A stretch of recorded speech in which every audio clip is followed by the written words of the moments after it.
Well then, I am your host, Adam Chimayo. And I am your co-host, Aaron Schroeder.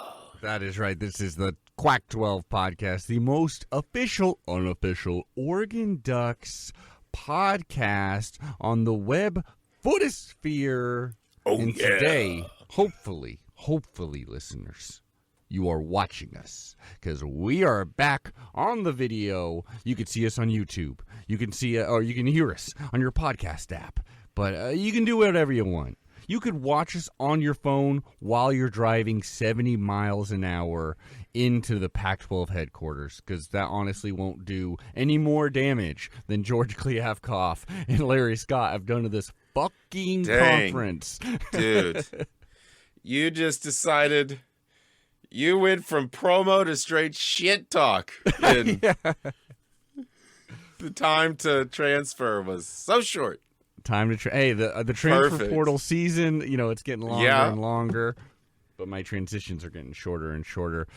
Oh, Aaron, first of all, we've said this before, but we're not changing the name of the podcast, no matter how many of these freaking losers leave this conference. That's right. For the remainder of time, you can believe it is going to be Quack12.com and Patreon.com/Quack12podcast. That is right.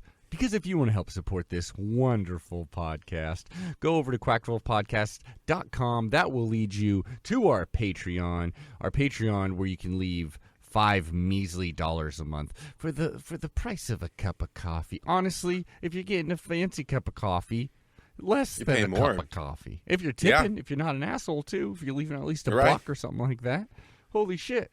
So for the price of the, we should have like, in the arms of the angel. To be fair, I know that there's a lot of Starbucks drinkers out there in the world. Yes. And I know that Starbucks does not allow their people to take tips, which I think is ridiculous. But I also know that most Starbucks drinkers have a very specialized drink, and it is for sure more than $5. That is true. Starbucks, I'm a black coffee drinker, but when I'm there, I'm getting like a mocha or something because I think their black coffee tastes like shit. It's the worst. It's the worst black coffee ever, and this is coming from a man who has designed the perfect recipe of shitty coffee, which is 3 scoops of Folgers to 12 cups of coffee. It is Folgers bad coffee that I make, and it's way better than what is happening over in that burnt town. Yeah, it's so burnt. Am I right? It's so burnt. Like shit. You have to hide. You have to hide it in all of their assorted flavors. But again, this is not about Starbucks. This is about the Quack-12 podcast.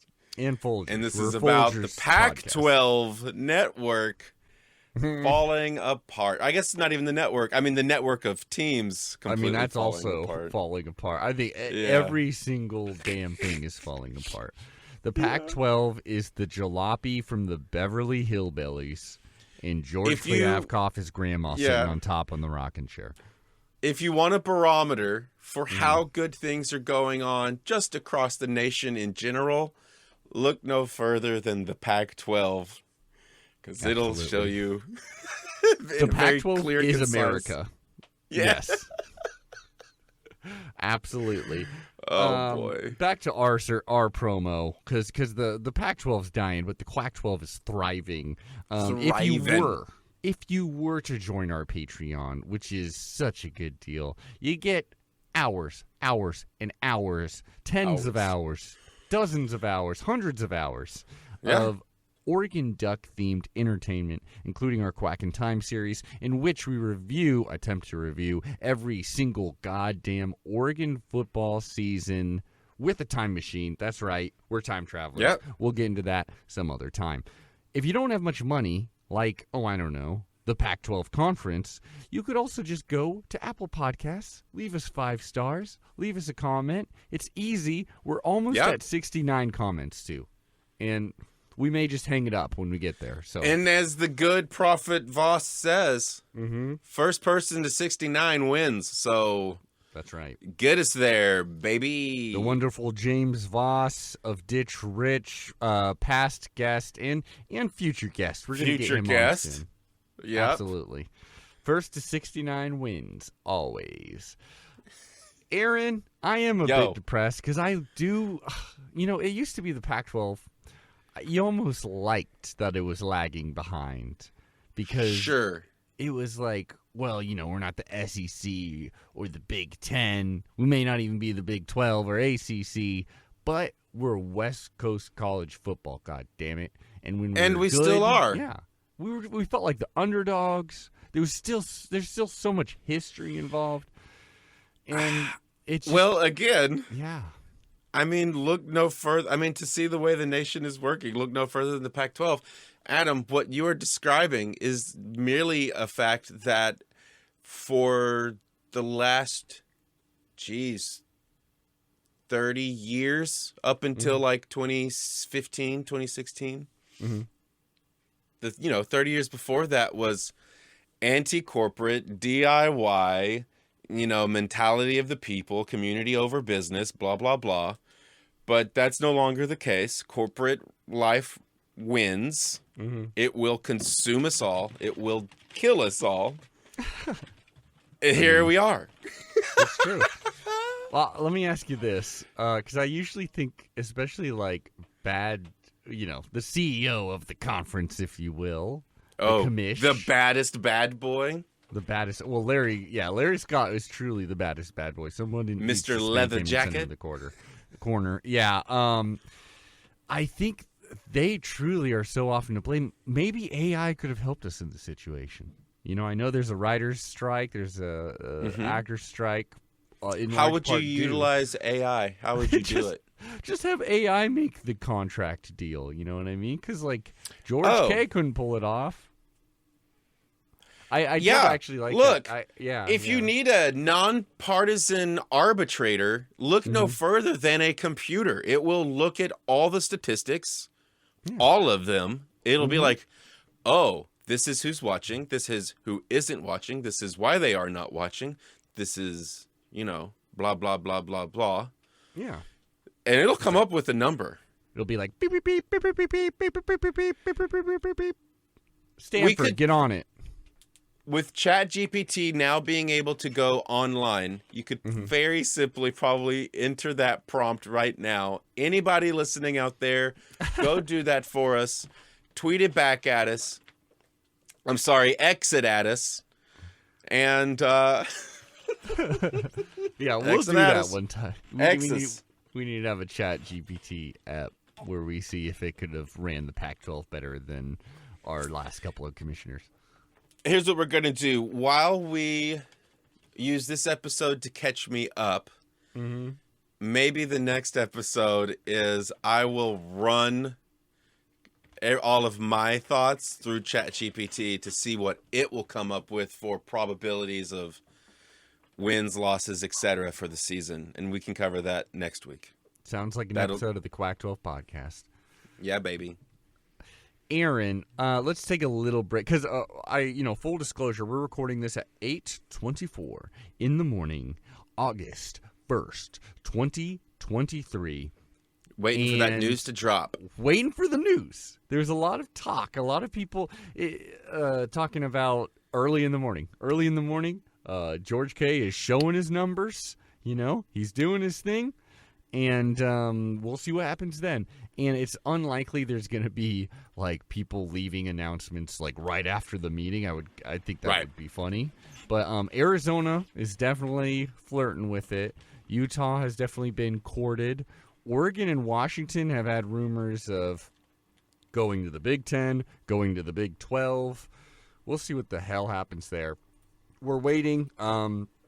No new news as of now, but let's get into some pro ducks, because there has been some very fun pro duck news. Starting with, which one do you feel more like talking about? Little basketball, little football? Well, I feel like you really are going to want to speak about Justin Herbert, and so I'm just going to go ahead and make you talk about that first. Okay. Pull it out, get it out of the way. There's not too much to say. Besides, besides the headline that people are talking about here, Justin Herbert and the Chargers, they agree to a 5-year, $262.5 million extension, which makes him amazingly makes him the highest paid NFL player in history. And I feel like I saw that mug in a Subway commercial recently. I'm sure. He's getting better at acting, which is the true sign of becoming an NFL star. Yeah. He's not great, but now he can, deliver a joke, not look horrified. He's very comfortable in front of the camera now because he's famous. I just hope, for his future wife's sake, they do not put him in a Naked Gun reboot. Why not? That sounds... Oh. What a poll that was. Oh, man. Thank you. I think it's all I bring to the show. I think people loved OJ at the time more than they loved Justin Herbert, though. Because let's get this straight. Sure. OJ was fucking hysterical in the Naked Gun movies. And yeah, but also OJ had a stellar college career as well, whereas Justin Herbert had a what the hell happened? Well, let's not talk about it. He got us a Rose Bowl win. But yeah, he was OJ. Yep. So that's cool. I really like that. I mean, especially when I was the idiot that was saying he wasn't going to do very well in the NFL. Gets picked in the top 5 picks. I forget where he was exactly.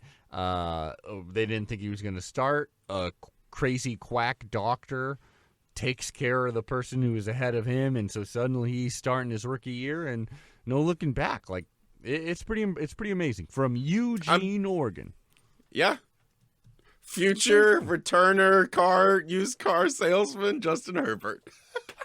Well, at this point, he will own a whole thing, a whole fleet of cars. He's gonna be like, I'm bringing Tesla to Eugene. We're gonna have a factory on the outside of town. We're gonna build a whole bunch of condos right next to the school.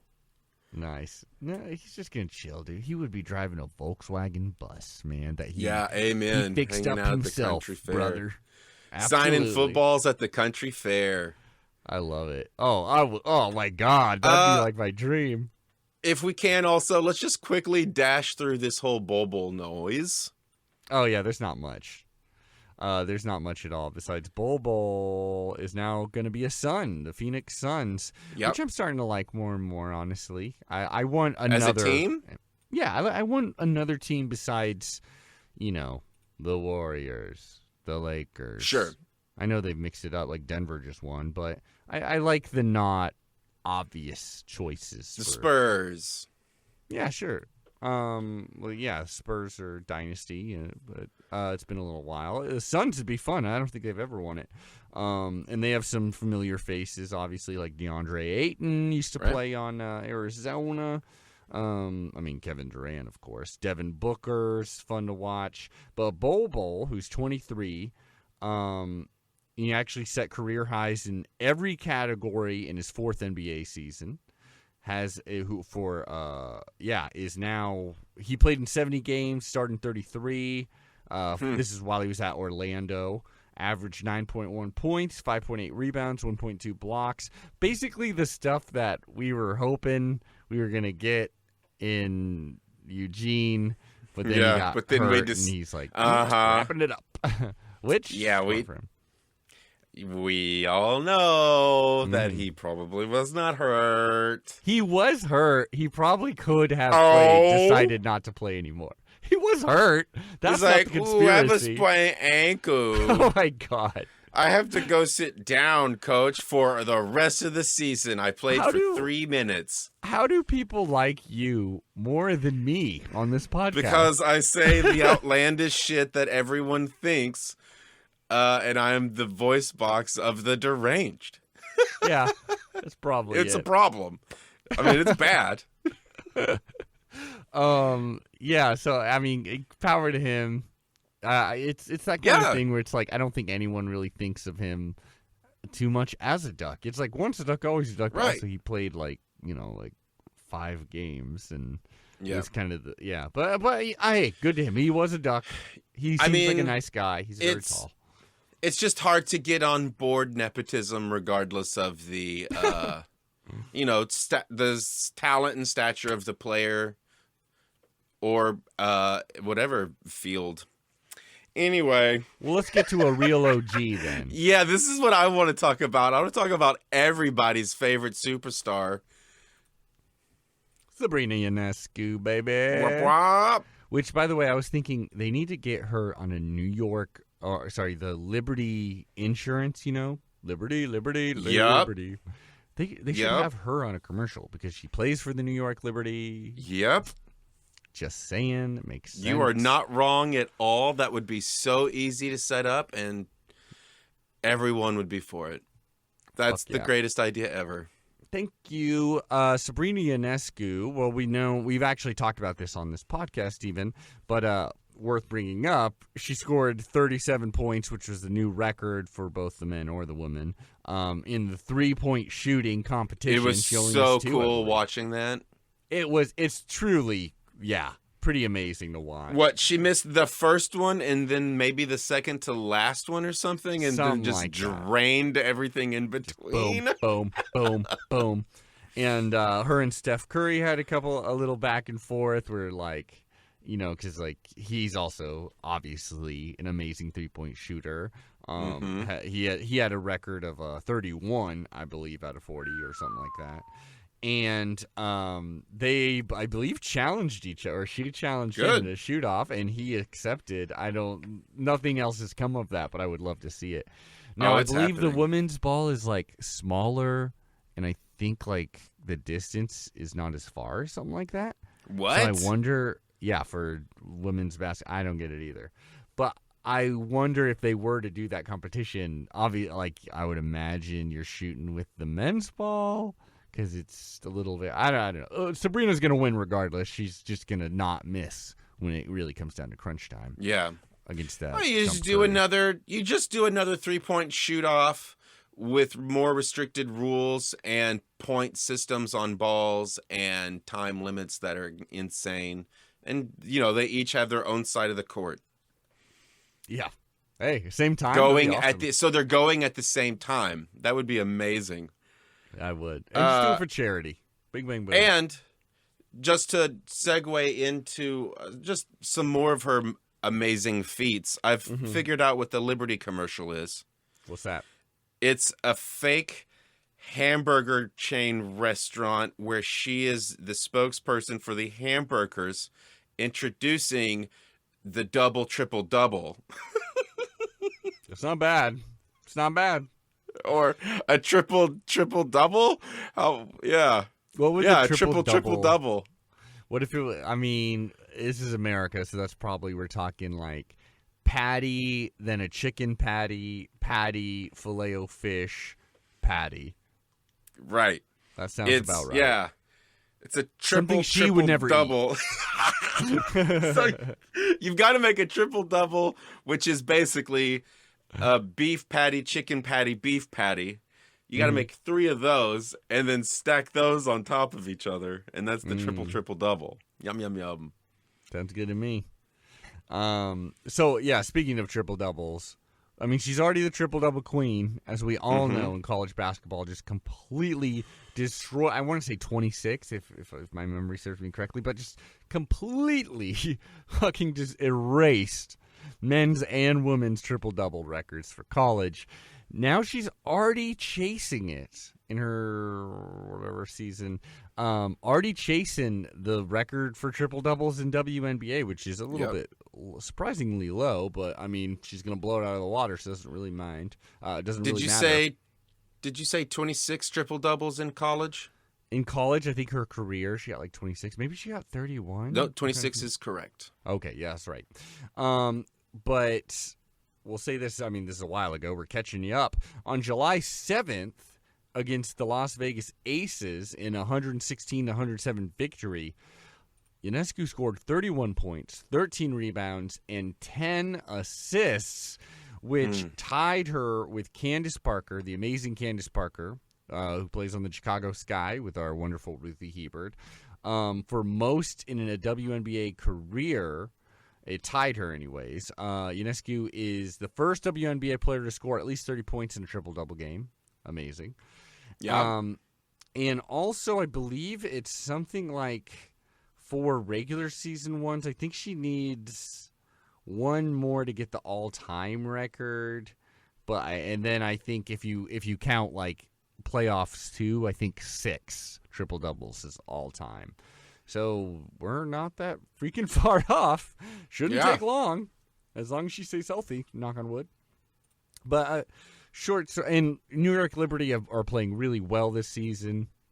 Satu Sabally also got a triple-double pretty recently.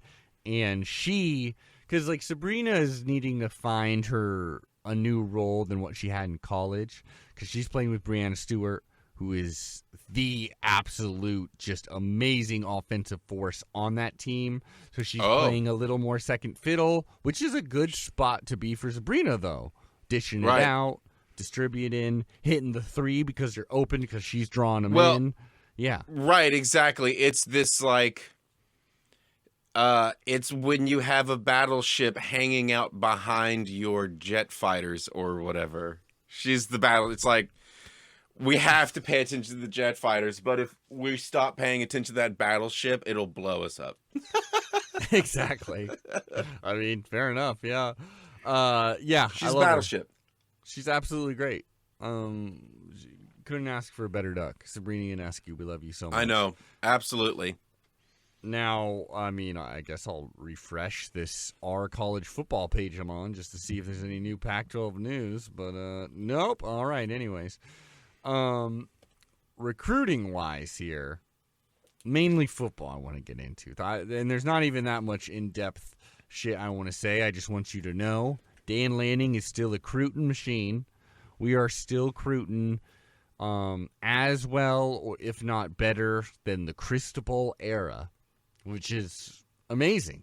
I mean, yeah, it's just freaking cool that there hasn't been a step down, and it also goes to show you how lazy Chip Kelly was and how dumb Scott Frost was for not being able to recruit to Eugene when we had a bunch of success. Now, right now, I would say the star of the show, especially because for me, like, and, you know, for anyone really paying attention to football, especially Hithilday, offensive line, defensive line, linemen in general, this is what's really going to make your team. This is what's going to take them to the next level. This is what's going to make for more regular domination on the gridiron. That's right. Is linemen, beefy linemen, the triple-double burger of linemen. There's definitely a triple-double burger. There's definitely got to be one. You have to have one because that's just, exactly. That's just going to be what tires the other side out the most. No, I'm going to literally look up triple-double burger and see what pops up. Because if not, then we need to just start a fucking restaurant called Triple-Double Burger.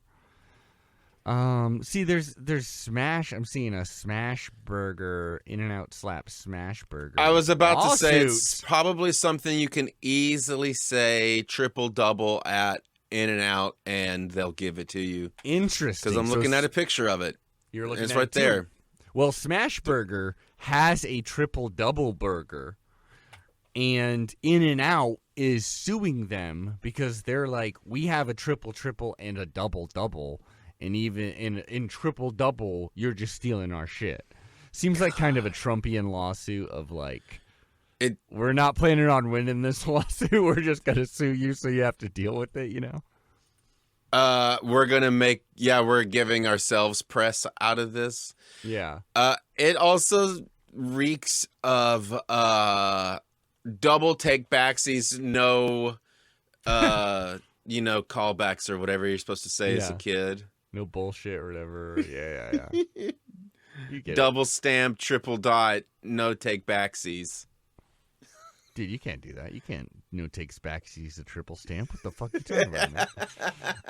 I'm cursing so much. Sorry, Nana, if you're watching this episode. Jacon McRoy. I think that's how you say his name. Jacon. This is a tough one. You tell me this. Okay. We're always trying to be as respectful as possible with these names, trying to actually learn them, not just be like, we'll just call them this. We're trying to learn them all. This one, my man is from Pinson, Alabama. J-A-C, and then, this is in the same first name, a capital Q-A-W-N. Jack Quan. Is what I would think. Jaquan. It's probably, it's right. Jaquan. That's what I would say, Jaquan. Jaquan, yeah. Jaquan McRoy. Mm-hmm. Yes. He is a 4-star, hell yeah, offensive tackle, 6'8", 365 goddamn pounds. He has 1 pound for every day of the year. Assuming it's not a leap year. How tall did you say he was? 6'8", goddamn it. Yeah. So even on that frame, he probably looks like an bull mastiff. Oh. This dude's a badass, man. And as a national recruiting analyst, this is really what I go off of. I don't like recruit diving all that much, but I do. I'll talk about it when we got a good class. Cooper Patagna writes, estimated at 6'8" and 365 pounds, possesses of a massive frame with limited to no growth potential to add weight to his frame, flashes good athleticism to the right and left tackle position. Like, this dude's good to go, right? Goddamn, you couldn't put another pound on this dude. I'm checking him out, and he looks like a machine. I mean, he is so well proportioned. Yeah, definitely it's one of just those a guys. Big man.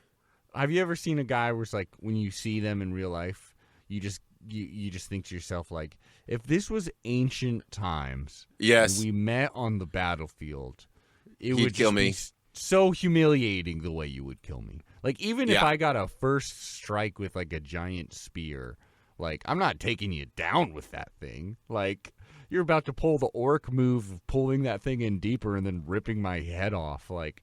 And that, imagine going again. Like, this is another underrated thing here. How scary would it be to be like, I don't know, your edge rusher or someone going against this guy and just regularly lining up against this motherfucker McRoy and just over and over just getting your ass beat by him? Like, that's what I was just thinking. Like, this guy is gonna he's gonna make two people just hate the fourth quarter. Yeah. That's a great way to put it. Just being stuck in the fourth quarter against this guy is like, God almighty. It's just like, that's great. Oh man, I love it. Aaron Flowers is another 4-star safety from Forney, Texas. Am I saying that one right? Oh, yeah, Forney. You ever been to Forney? Of course. You guys are so funny. You've been to every little Texas town in the world. What are your thoughts on Forney? Yeah, no need. Okay. Okay. Pass. Boring town. We got Ife Obadegwu, Baltimore, Maryland, baby. He's a cornerback. I mean, we need more talent injected into our secondary. I'm hoping we're doing better this season, but some people will be leaving. These are prime positions of need. Xadavian Sims, D-line, 6'3", 275, another 4-star. I mean, I'm excited about all these. He's from Durant, Oklahoma. He's an Okie. I'm sorry. Jordan Anderson from Newport Beach, California, 4-star wide receiver. And then a couple of linebackers I'm pretty excited about in Kamar Mathodi, Los Alamitos, California. Little Alamo. What do you think of that? I never heard of that. You've never heard of the Little Alamo? Los Alamitos, California? Never been there. Oh, yeah. No, do you think Los there's like a Alamitos. little Davy Crockett there and a little David Boone that gave their lives to defend a pointless fort? Do you think that's possible? No. As well as, this one's a fun one. Fox Crater, offensive tackle, 4-star from Vancouver, Washington, which means we stole him from the Huskies. You gotta love it. Anyways, these are like my most ready to watch. Like, I'm very intrigued. As well as Dylan Williams from Long Beach, California, a linebacker, another position that we want to get better on. Those are basically all the 4-stars, but even the 3-stars, hey, the way Lanning's recruiting, he's not star chasing, that's for sure. He's getting people that he for this system, for what he wants to do on defense. Yeah. I'm calling it right now. Let's hear it. Trent Ferguson is going to light up the season. Okay. I like it. That's the kid I'm putting $100 on to get the Duck MVP. Bam. Called it. Right there. Bing, bing, boom. I was wondering, I didn't think, I was like, is he Terrence Ferguson's brother? But I do not believe so. I do not believe so. Whoo! Well, that's all I got. Well, I'll tell you this. This is some news that must be commented on in the 2025 class. Well, first, I'll say the 2024 class, as of now, because we've still got plenty of time, ranks number 12 nationally, which you got to be happy about. Quack-12. Oh, I thought that was bad. 12. No, number 12. I mean, out of 132 or whatever we are teams, number 12 is goddamn good. And, like, we used to never get anything like that. I'm just saying, if you're not breaking the top 10, what are you breaking? All right. We'll get there. We got plenty of time. We are also ahead of any Pac-12 or future Pac team. USC is right behind us with 16 commits. We have 20 commits. But, yeah, I mean, we're ahead of them. Nice to see. And then you got to go all the way down to, actually, Stanford is number 19, so who knows? That's what a Stanford education will get you.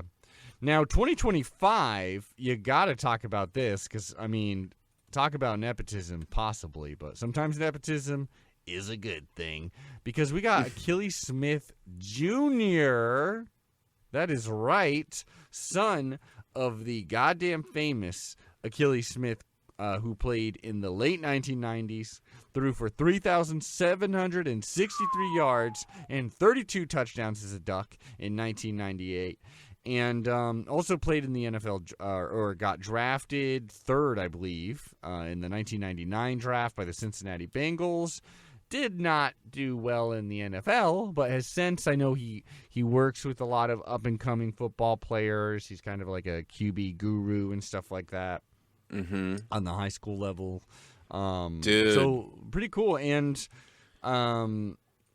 he's a junior right now in two ways. High school junior and junior, but it's cool to have a QB. That's a freaking legacy, and he had received 6'6", 210.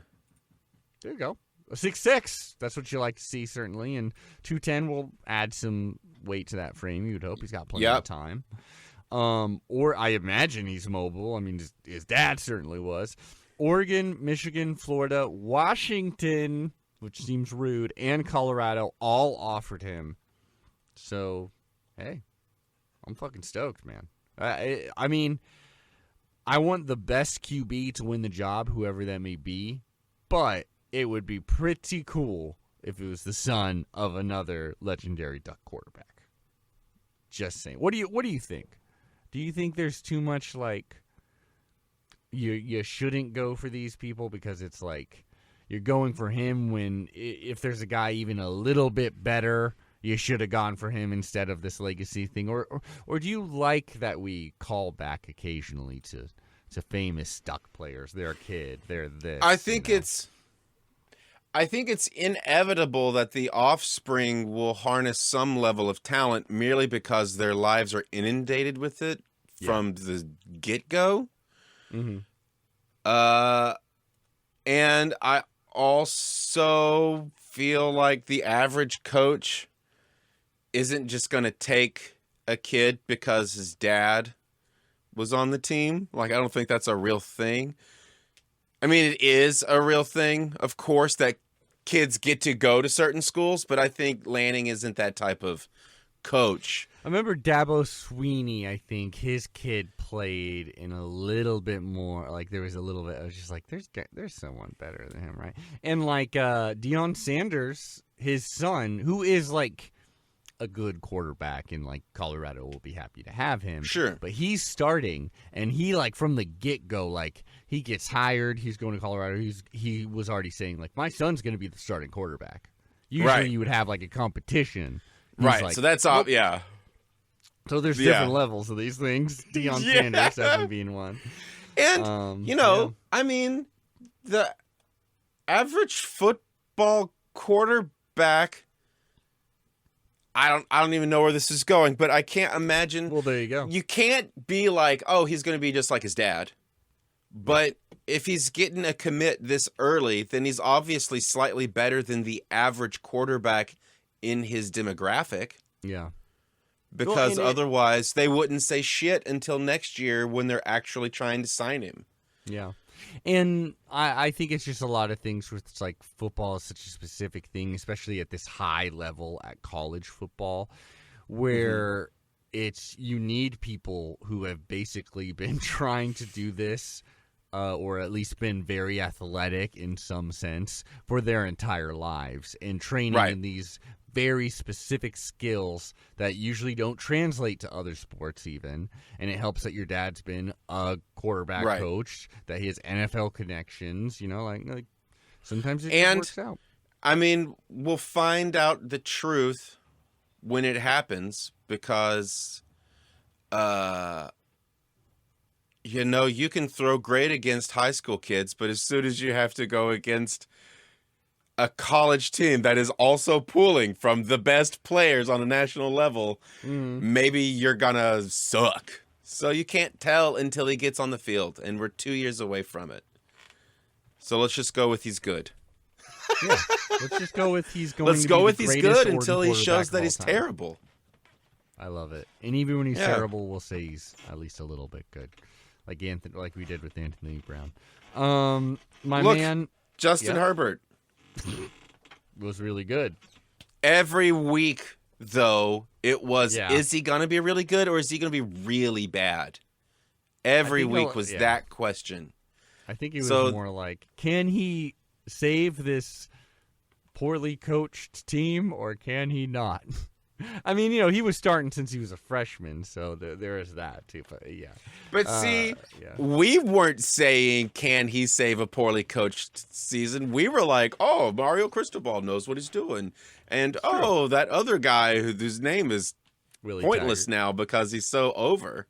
Yeah. Well, now we're doing that with Cristobal.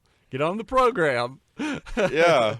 We're saying he's bad, and we're saying Dan Lanning's going to solve all our problems, because that's what Dan Lanning seemed to have solved all of our problems from everything I saw, right? Well, he had a knockout season. It was great, but we lost to Washington, we lost to Oregon State. It doesn't matter. You can't blame him for that.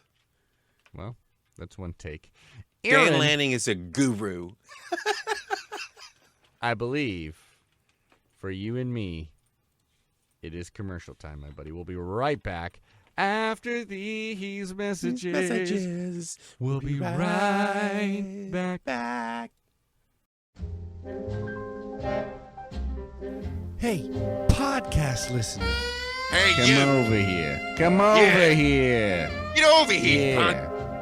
Nice headphones you got in your ear. Oh, yeah, I like those, Chevy. Be a shame if something were to happen to those headphones, eh? It'd be bad. stomped them on the ground, eh? Be real easy to avoid that smashing if you went over to the Quack-12 Twitter account and gave us a little follow. Just a little follow, that's all we're asking. And hey, look at that. I hear you listening to your new podcast eps in your car, huh? Driving home, making the long journey feel a little shorter, eh? Is that what he's doing there, bud? Yeah, turning your 3-hour drive into a nice little vacation, huh? Be a shame if your car ended up on the bottom of a lake. Splash. Splash maybe with you in the trunk of it, huh? Glug, glug, guzzle, guzzle. Maybe all that can be avoided with a little trip to the Quack-12 page on Apple Podcasts. All you got to do is go to Apple Podcasts, Quack-12, give us 5 stars. Yeah, the internet, you got it, bud. 5 stars. Leave us a little comment. Help other people find it.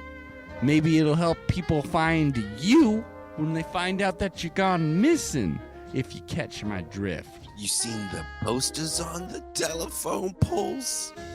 Yeah, those are people that didn't give us fucking 5 stars. Some of them did, and we did it anyways. And then, oh, hey, look at this podcast listener on their long intercontinental flight, making things not so bad, not wanting to hear that baby by covering it up. Wah, wah, so they say. Putting on them headphones, trying to get the sky waitress's attention. Get over here. Give me more of that Quack-12 podcast. Yeah. Why don't you? Yeah, you want some more of that Quack-12 podcast, don't you? Yeah. You want to buy some more from us, don't you? Get it. Otherwise, because if you don't buy this Quack-12 podcast insurance, you never know when your plane's going to go straight down into the water, into the old Atlantic, never to be seen again. Glug, glug, guzzle, guzzle. In case you don't want to be part of the rock and roller club at the bottom of the fucking ocean, then I recommend you go to the Quack-12 Patreon. Come on. Why don't you go to the Quack-12 Patreon, give us 5 smackaroos, and for that we can forget about the whole nasty business, have you on your way. We'll forget about it. We'll forget about it, all right? 5 measly dollars, that's all I got. Now listen up, punk. Because it looks like you're not seeing so good right now. My boss is talking to you, chump. Aren't you, chump? Yeah, that's what I thought. All right, let him go, Mikey. Let him go. In the bottom of the fucking ocean. Ayo! Quack, quack.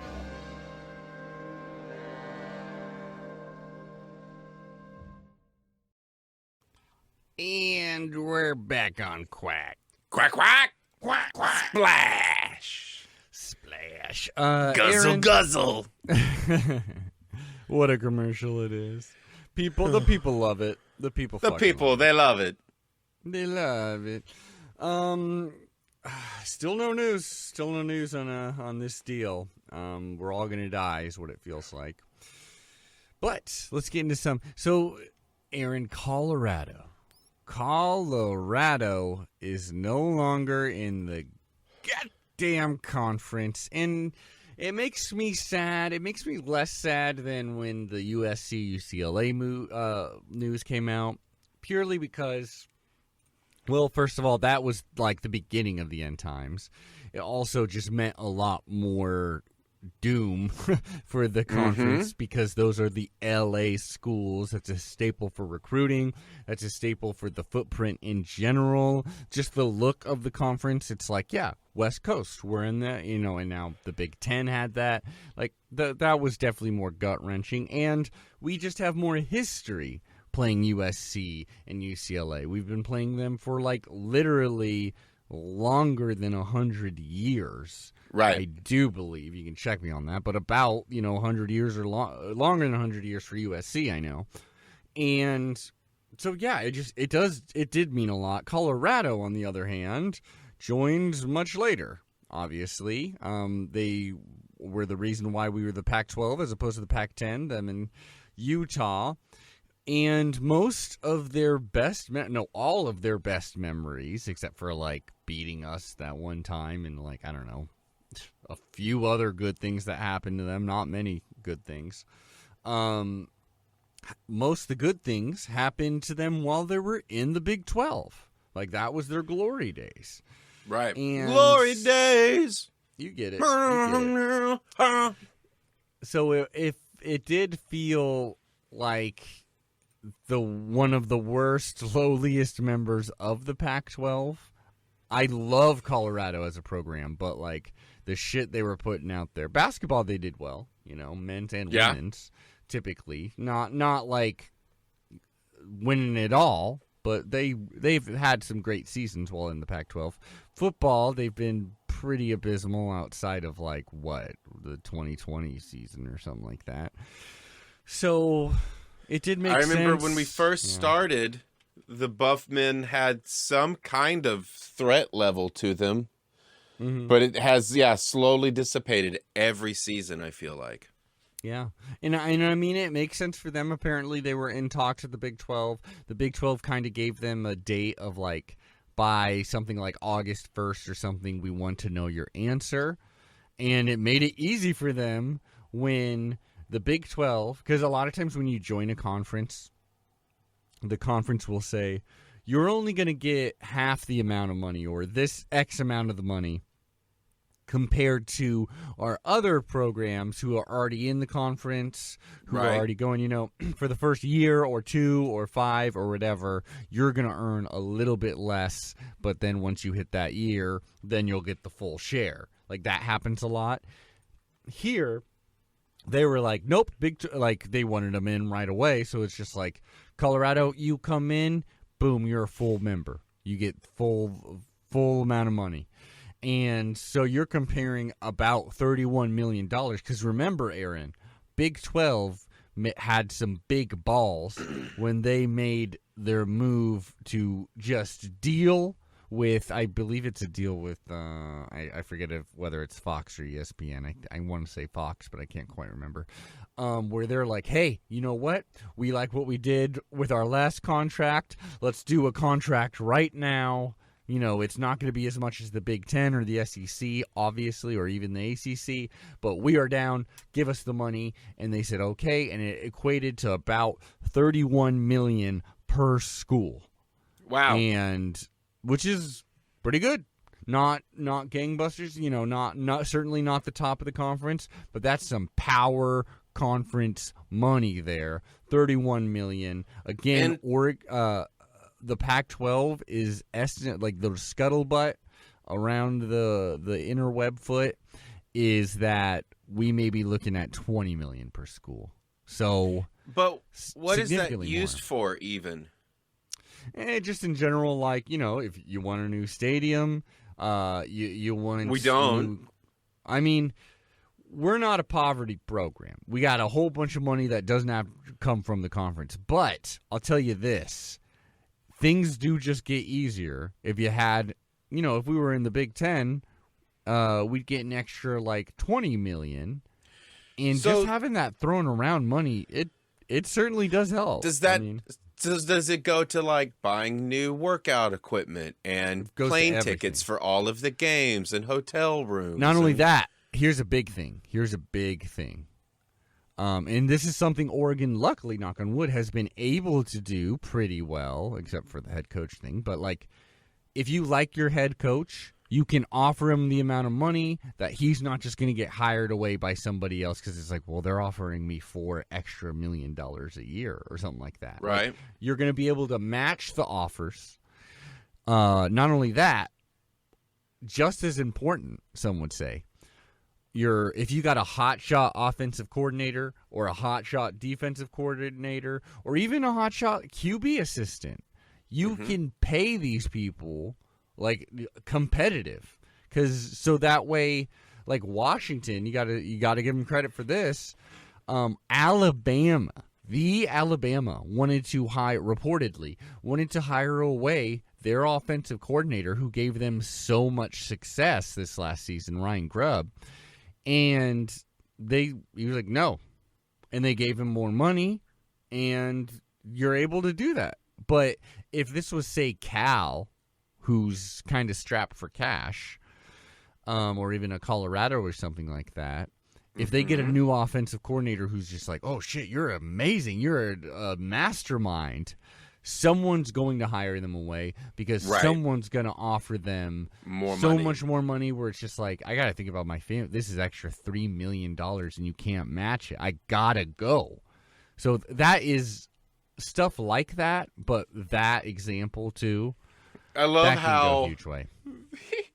I love how they're making like a lot of money and then they're like, I have to think about my family. I really need that extra $3 million.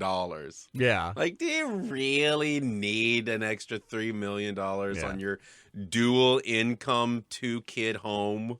Well, tell you the truth, dual income usually, I would imagine a lot of these wives it's just kind of a tough life. Watch out.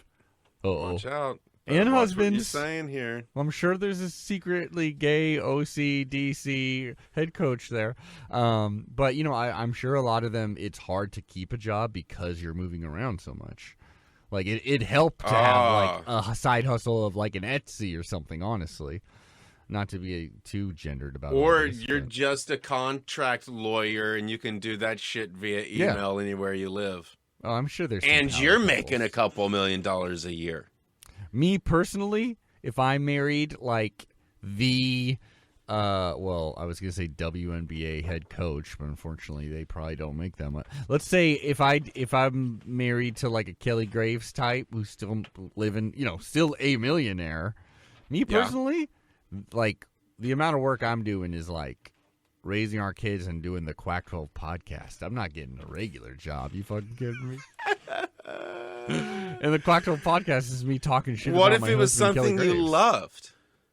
I mean, yeah, the Quack-12 podcast is what I Look, love. this is what happens. happens. This is how it would happen, is that you become a part of the social engagement for the coach, right? So because of who you are, that is unfortunately true. You will end up playing shows for other people affiliated to the team for their kids' birthday parties, because they'll be like, you play guitar?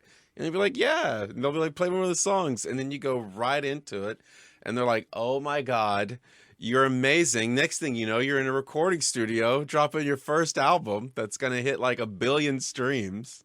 Nice. Because you've got an entire Oregon, the whole of the Oregon Duck team is now rallying behind your musical career. I don't know. It ends up having to divorce Dan Lanning. Oh. Because you become too big and you now are touring the world and you got a little addicted to the pills and the alcohol, and he had to take custody of your children, and you got hung up in a place in Paris where you're writing your 6th album. How do I die? Old and powerful. An old man kills you. No, an old man stabs you on the subway. No, I don't know. That what a life I lived, huh? Yeah, you did great. You got to give me that. My man. So anyways, that's us talking about Colorado football.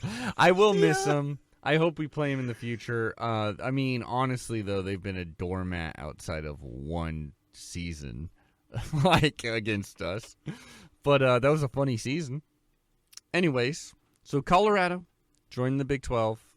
I do love that Dan Lanning had a funny little last thing he said. Someone asked him in a press conference what he thought about the Colorado news, and he said, I'm trying to remember what they won to affect this conference, and I don't remember. Do you remember them winning anything? I don't remember them winning anything. Right. Very funny to me. I mean, I remember them beating us in 2016 when we were dressed up as the literal duck mascot. But other than that, he's pretty right. I mean, Colorado, they have been absolute buffalo shit in this conference. Now, Bison, actually. Sorry, Bison. I'm sorry. Bison shit. Buffalo chips, if you know what I mean. Arizona, it seems to be surprisingly one of the teams that holds all this together, because it really feels like if they leave, then we're at goddamn 8 schools. And at that point, I think there's actual rules in the NCAA, if the NCAA has any power, I don't know, where you have to have more than 8 to have a conference. Like, we wouldn't even be a conference anymore. So that would mean we would be in desperate need to add at least 2 other schools should Arizona or any other school leave. Those schools would likely be probably in this order, like San Diego State, maybe SMU, maybe like Boise State, maybe Fresno State. These are all teams that have at least filed to try to get in, but none of them get my duck card, if you know what I mean. Whoa. Was that too much? It was too much. That was unexpected, but make sure odd to edit because that out, it's odd though, because that should have shown up at so many years ago. How have we not been saying that for the last 5 years? Get my duck card? Yeah. Well, that'll be a new segment. On every single episode, we will go, Aaron, what's getting your duck hard this week? And then I'll say something about how the very first pickle stand at the concessions was a massive success. And then we'll be sponsored by Blue Chew or something like that.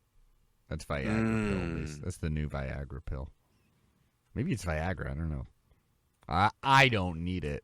Never heard of it. I've never had sex. There you go. So Pac-12 commissioner will present the TV media deal hopefully today. Right. Everyone's looking at Arizona. Arizona I would miss, because at that point we're literally just unraveling this whole conference like step by step, because it was Colorado and Utah that joined late to make us the Pac-12. It was Arizona and Arizona State that joined us to make us the Pac-10. So it's just like, I don't even know what we're doing here anymore.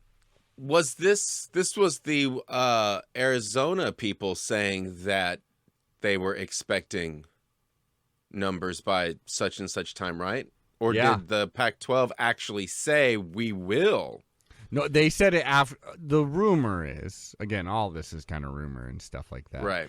Because like George Kliavkoff, even at Pac-12 Media Day, which is like a week ago or something, which he got into and was still being like, "Oh, we already got the numbers. We just don't want to say it right now. But trust me, this is going to be real good."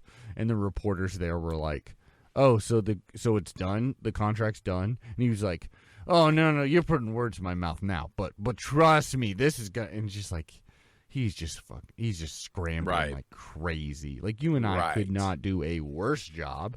And so Arizona's, I'm sure they just got offered by Big 12, and they are literally like, "Tell me the numbers now or I walk." Like, it's nuts. Yeah, it's truly just bonkers stuff here. Wild stuff. Wild stuff. Now, one thing, again, the nice thing about being a rich-ass program is we are able to pay our coaches, which is why Lanning got a new deal, which will pay him a total of $45 million in base salary over 6 years. I mean, that's not Justin Herbert money, but still pretty damn impressive. I mean, also a $20 million buyout. Could you imagine having a guaranteed amount of $45 million for the next 6 years of your life? Nope. And then after that, you go, I really should do this for my family and go to that other school for $48 million. My family is starving. We went through $40 million in 4 years, and we just can barely make rent now in Eugene, Oregon. With inflation, $45 million just ain't cutting it. I had to leave. Well, it's going to cost you $20 million extra to hire away Dan Lanning, because his buyout is $20 million, which I love that. Your nanny fees are about to go out of the roof. Yeah, he's just like, we had to get it out of the nanny. because my other wife is starting a recording business. She's going to leave me, going to France. Could you explain this whole incentive of if Oregon wins 10 games, then the contract gets an additional year? Yeah. And those 10 games have to be in one season, I would assume? Yeah, right. I hope so. So yeah, if he has a basically 10-win season, then it'll just keep adding. So then he can get up to 3 more years making whatever he made every year to equivalent that $45 million. Mm-hmm. That's impressive. It is. That seems like a great deal. Absolutely. Well, college sports is getting really ridiculous, where the amount you pay a coach is just getting higher and higher and higher, and to the point where you're like, what do we even like? What if he sucks? Like, what if you had one good season, his first season, and then he just falls off a cliff, and then you're just tied to the dude? Like, it seems bad. Well, what? In the grand scheme of things, though, paying out $45 million, over 6 years versus just right now, they probably will still pay him out over the 6 years if they canned him, if they broke the contract. Or it's just in the big world of it is a drop in the bucket of money. Oh, it's a drop. It's like big college football money, but it's like Phil Knight wouldn't stop to pick up $45 million. Right. And they probably have ran the numbers to see, like, if they have 6 terrible years, what kind of financial blow would that be to the program, etc.? That $45 million is still a safe bet. Yeah, absolutely. We live in a terrible, terrible world, Aaron. Yeah. Speaking of which, the Pac-12, so media day happened. They had no TV contract to talk about, so they took a poll of where they thought all the teams would land this season, and I don't like it.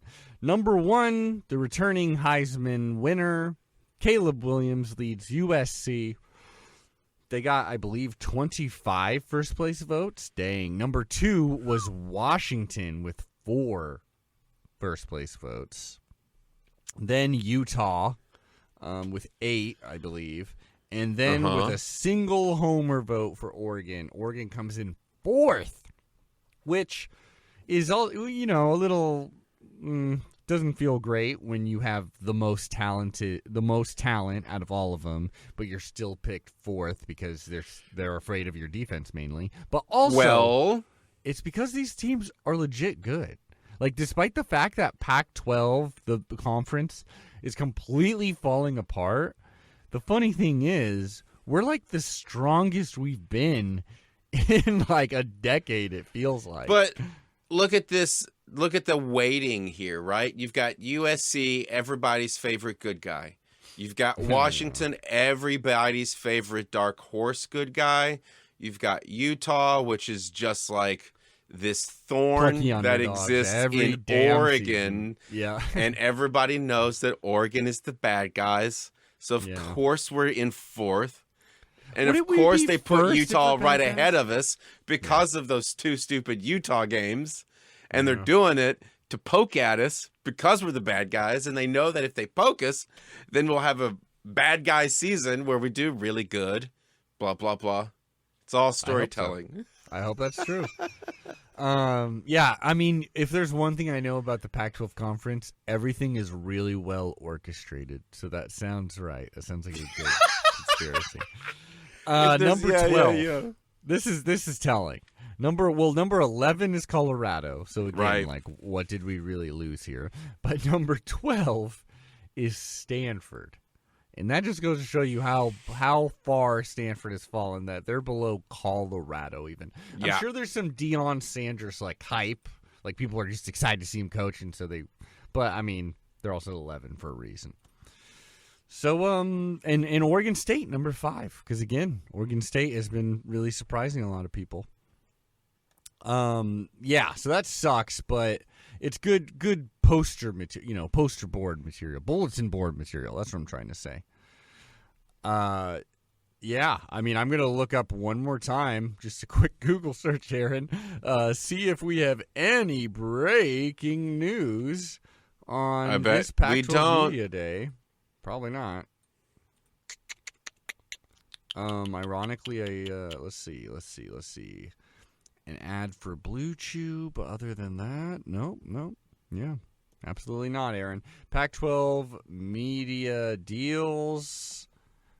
This is thrilling, I know, everybody. No, still, all the articles are still just being like, so this conference is fucked, am I right? Mm-hmm. Oh, boy. That being said, we got a little, I mean, for me, this is both sad note to end on, but it's also, unfortunately, like our last little bit of hope, I would say. Now, I would be bummed if we joined the Big 12, because the Big 12 is just like, especially with if Texas and Oklahoma were in there, I would be like, hey, this is going to be pretty. Playing Texas almost every year, that's kind of fun. Playing, TCU, I fucking hate TCU, but going against TCU, going against Texas Tech more regularly.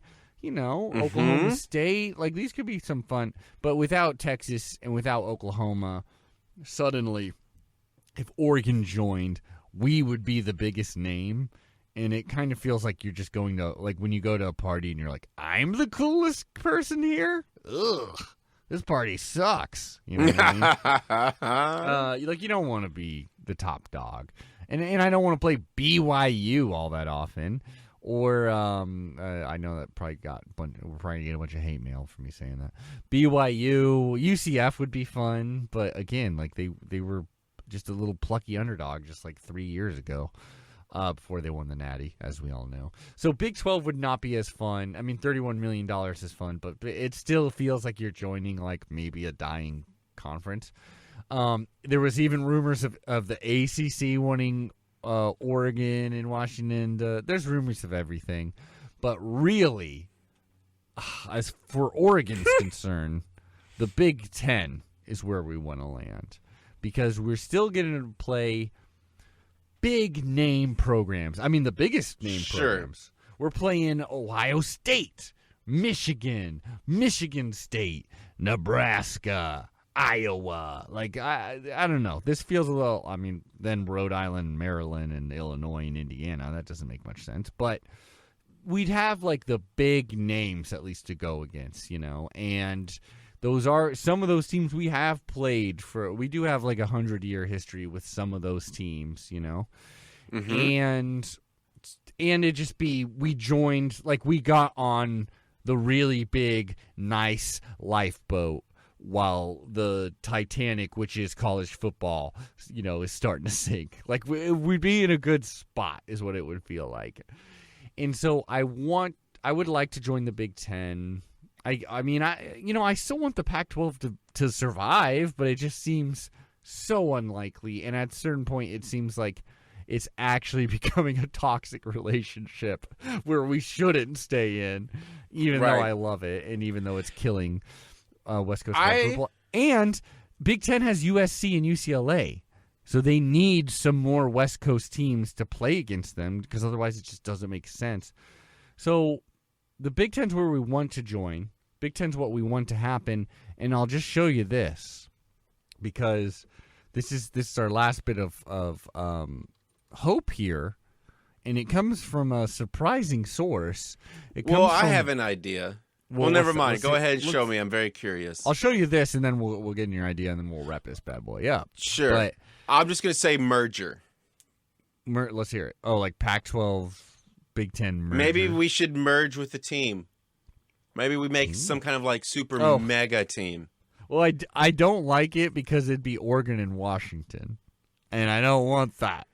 I don't want to merge with those. Or what about freaks. Like if we go to the Big Ten, like the Buckeyes or some shit? Oh, we're just Ohio State too? I wouldn't mind that roster. It's one and the same. O and O. O. Who are you going to play? Maybe Oregon State and Oregon merge together. Yeah. Finally. And we're the platypus. Ooh. Finally, we're the Oregon platypi. Yes, the platypi. It's not bad. I mean, they're not bringing much to the table, but we can use their stadium for like a practice field or something. I don't know. Aaron, this is the last little gleaming hope that we have before the cave completely collapses on us. Brutus the Buckeye, the mascot for Ohio State. He goes to Instagram. He or she, I guess I don't know their gender. They go to Instagram, and they post this shit. Now, what it says there, it's a little hard to see, but it's a picture of the duck and Brutus, arms around each other. Mm-hmm. Merged, if you will. That is a very good point, Aaron. They're actually on Rich Brooks Field. They are looking. This is a recent photo at the Autzen big board. So they are at Autzen. Arms around each other on their shoulders. Duck's kind of pointing out into the distance, kind of just like, yes. And then attached to this, the Brutus Buckeye, this is the official count, says, big things coming. Big is all capitalized. B-I-G, possibly as in the Big Ten. Big things coming. For me, there's no other way to interpret that than we're joining the Big Ten.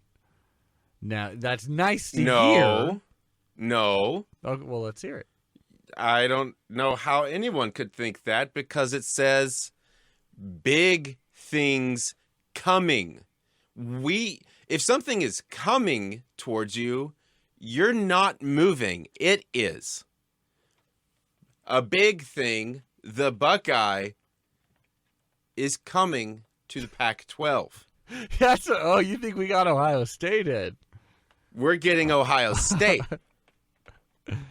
Or we're merging into one supergroup. I mean, also, did you notice what's on the back of the Buckeyes shirt by any chance? I didn't. What was it? I already closed my shit. I don't really want to open it again. What was it? Tell me. I want to know. O's. O and O. Ohio, Oregon. One. Unified. Merger. Oh. I think I nailed it out of the gate. I'm pretty sure I figured it all out. Ohio State and Michigan join the Pac-12. I like that. The only thing I'd like more, and I thought of this, and at first it seemed like kind of a stupid, silly idea, but now I'm like, it's just as stupid as all the other stuff that's actually happening. Fact. Now, we no longer call it the Pac-12. Sure. You ready? We call it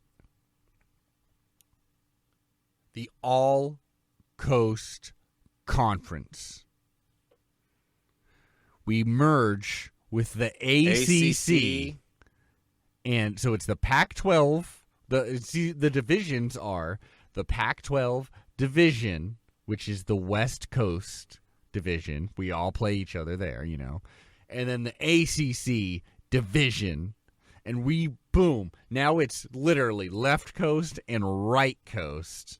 We got really solid teams because we got Clemson, we got Florida State, Oregon, Washington. Those are big money programs. Those are ones that are actually holding it together. Does this mean we have to play against Florida teams? Only Florida State. I know I hate them, but also my memory of playing Florida State is one of my happiest. Oh, damn it. Come on, Aaron. Come on. I mean, maybe we should just go independent, old school style. Just be like, you want to play us? Come to Austin. I think Ohio State's coming to us, and we're going to call it the Elite 11. Elite 11. I like it. We were the bottom 11, now we're the Elite 11. Oh, little Aaron. We'll have to come up with a new thing for the bottom 10. Well, we're really good at thinking of funny stuff, so I'm sure it'll happen. Yeah. Aaron? Yes, sir. Believe it or not, that's our show. Well, that's good, because it's time to go to bed. Apparently, it's time for bedtime. Well, it's time for the Pac-12 to go to bed. Listeners, it's been a blast. Thanks for joining us on YouTube if you've been watching this, or if you're just listening to our sultry voices. Thank you for that. And while you're there, why don't you leave us 5 stars on your listening device? Leave a little comment, or you can even go to Apple Podcast. You leave us 5 stars there. That really helps us get to 69 mainly, but also helps us be discovered by new listeners. And if you're really, really, really wanting to help the Quack-12 podcast out while also getting awesome Oregon Duck related content that you will not find anywhere else, go over to quack12podcast.com. Go to Quack-12 Patreon. For $5 a month, you can get all that and more. Aaron, in this most tumultuous time, in what could be the end days for our favorite conference in the world, what do you have to say? What are you taking us out on? Merger. Merger. It's a complete shakeup. Every player is released onto the field at once. The player with the most points at the end of the game wins. And it's called football merger. Well, there you have it. None of it made sense, but both of us are standing behind that statement. It'll be called murder or merger. You have all the players go out, and it's like a old school Roman gladiator Colosseum battle, last man standing, but also has points. The 3 things we support on this podcast: merging, Folgers Coffee, and AI. We'll see y'all next week, folks. Bye. Quack, quack. Quack.